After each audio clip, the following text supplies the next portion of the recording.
సిద్దిపేటలో ఉద్రిక్తత నెలకొంది. మంత్రి పొన్నం ప్రభాకర్పై బండి సంజయ్ అనుచిత వ్యాఖ్యలు చేశారని కాంగ్రెస్ నేతలు మండిపడ్డారు.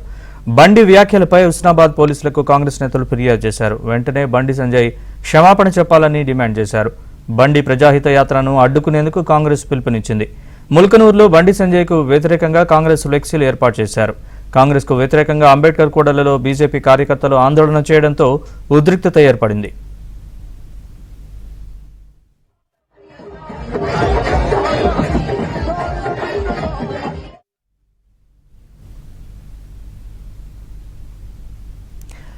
ఇదే అంశానికి సంబంధించి మరింత సమాచారాన్ని మా ప్రతినిధి సుభాష్ అడిగి తెలుసుకుందాం. సుభాష్, అసలు ఏం జరిగింది, పూర్తి అప్డేట్స్ చెప్పండి.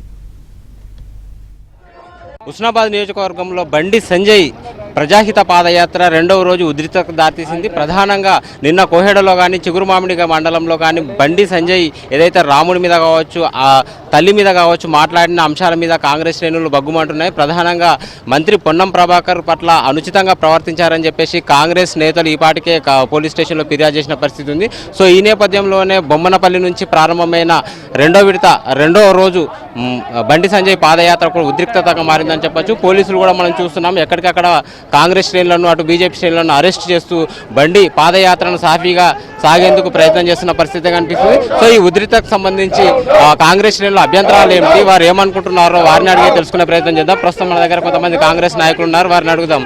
సార్ చెప్పండి, బండి సంజయ్కి సంబంధించి వ్యాఖ్యలు మీకున్న అభ్యంతరాలు ఏమిటి? బండి సంజయ్ గారు నిన్న కోయడా మండలంలో సిగురాడ్ మండలంలో మరి అనుచిత మాటలు మాట్లాడి పొన్నం ప్రభాకర్ గారి మంత్రి గారి మీద అనుచిత వ్యాఖ్యలు చేసి సమాజానికి కానీ మహిళలకు కానీ మరి చెడు పేరు తెచ్చే విధంగా ఆయన ఈ మండలంలో తిరుక్కుంటూ మరి సమాజాన్ని కించపరిచే విధంగా ఏది అనుచిత మాట్లాడినందుకు మేము కాంగ్రెస్ శ్రేణులము మండల నియోజకవర్గంలోని కాంగ్రెస్ అందరూ ఆయన ఏదైతే పాదయాత్ర చేస్తుండో దాన్ని అడ్డుకుంటామని గ్రామాన్ని అడ్డుకుంటాం. రేపటి సంది ఏ గ్రామంలో తిరిగినా ఆ గ్రామంలో అడ్డుకుంటాం. ఆయనకు సంబంధించిన ఏ వ్యక్తులను కూడా మేము తిరగనీయమని ఘంటాపదంగా చెప్తున్నాం. ఒకవేళ అట్లా అదే రకంగా ఉన్నట్టుంటే బండి సంజయ్ గారు మరి పొన్నం ప్రభాకర్కి కానీ పార్టీకి కానీ మా కాంగ్రెస్ పార్టీకి కానీ క్షమాపణ చెప్పాలని కోరుతున్నాము. సమాజానికి కూడా మహిళలకు కూడా క్షమాపణ చెప్పని ఎడల ఆయన ఎక్కడ కూడా తిరగనీయమని మేము హెచ్చరిక జారీ చేస్తున్నాం.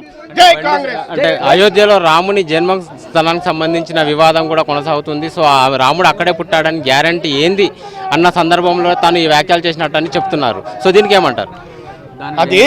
అది వ్యంగ్యాస్త్రాలుగా భావిస్తున్నారు బీజేపీలే. ఇప్పుడే రాముని గుడి కట్టినట్టు అట్లాంటుంటే మా కోయడా మండలంలో నేను పుట్టక ముందే మరి రాముని గుడి కట్టినాం. ఈ బీజేపీలో కట్టింది కాదు, మేము అప్పటిసుందే మొక్కుతున్నాము రాముని. వాళ్ళు రాముడు అనేది ఒక బీజేపీల సొంతం కాదు, ప్రజల సొంతం అని మేము చేస్తున్నాం. దీనికి మరి బండి సంజయ్ గారు రాముని పేరు చెప్పుకొని మరి గ్రామాన తిరుగుతూ ప్రజల్లో ఏదైతే బీజేపీ పార్టీ ఇటు ఏది మత రెచ్చగొట్టే విధంగా మరి ప్రయత్నిస్తుంది. కాబట్టి దాన్ని తీవ్రంగా వ్యతిరేకిస్తున్నాం. సో ఇప్పుడు ఇప్పటికే మీరు పోలీస్ స్టేషన్లో కేసు పెట్టిన పరిస్థితి ఉంది. సో పోలీసులు మిమ్మల్ని వాళ్ళని కూడా చెదరగొడుతున్న పరిస్థితి, ఎట్లా చూస్తారు వీటిని? ఇది అన్యాయం. ఇది మేము సమాజానికి బండి సంజయ్ గారు ఒక వ్యంగ్యాఖ్యలు చేసినందుకు మేము అందరం కూడా బగ్గుమంటున్నాం. ఇది మంచి పద్ధతి కాదు బండి సంజయ్ గారికి. ఒకవేళ గ్రామాన మొత్తం ఆయన ఎక్కడ తిరిగినా అడ్డుకుంటాం. ఆయన క్షమాపణ చెప్తే మహిళలకు కానీ సమాజానికి కానీ క్షమాపణ చెప్పేదాకా మేము ఇట్లనే వారిని గ్రామాన తిరగనీయం. మొత్తం ఆయన మా ఎంపీ కాన్స్టిట్యున్సీలో కూడా ఎక్కడ కూడా ఆయనను తిరగనీయం, గ్రామాన అడ్డుకుంటామని తెలియజేస్తున్నాం. మన దేశంలో అందరం సమానం. ముస్లిం హిందూ బాయ్ బాయ్ అని పెరిగినాం, ముస్లిం హిందూ బాయ్ బాయ్ అని స్వతంత్రం సంపాదించుకున్నాం. అలాంటి సందర్భంలో ఒక మతాన్ని కించపరిచినావు నువ్వు, మరి దానికి నువ్వు క్షమాపణ చెప్పవా? బాబ్రీ మసీద్ రాసిస్తావా అని ఎట్లా అడుగుతావు? ఒక ఉన్నతమైన స్థానంలో ఉన్నావు, మాజీ రాష్ట్ర అధ్యక్షునివి, ఎంపీవి. ఇట్లాంటివి నువ్వు ఒక మతాన్ని చెప్పడం కరెక్ట్ కాదా? అది కాకుండా ఈ రోజులలో రామాలయం జ్ఞాపిక అని ఒకటి ఇంటింటికి ప్రచారం పంపించుకున్నారు. రామాలయం అంటే రామాలయం మాత్రమే ఉండాలి, కానీ అందులో మోడీ గారి ఫోటో ఉంది, సంజయ్ గారి ఫోటో ఉంది.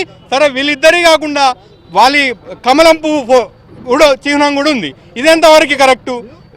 మతాన్ని అడ్డు పెట్టుకుంటున్న రాజ్యం వెళ్తుంది మీరు. కాబట్టి పొన్నం ప్రభాకర్ అన్న గారికి క్షమాపణ చెప్పాలి.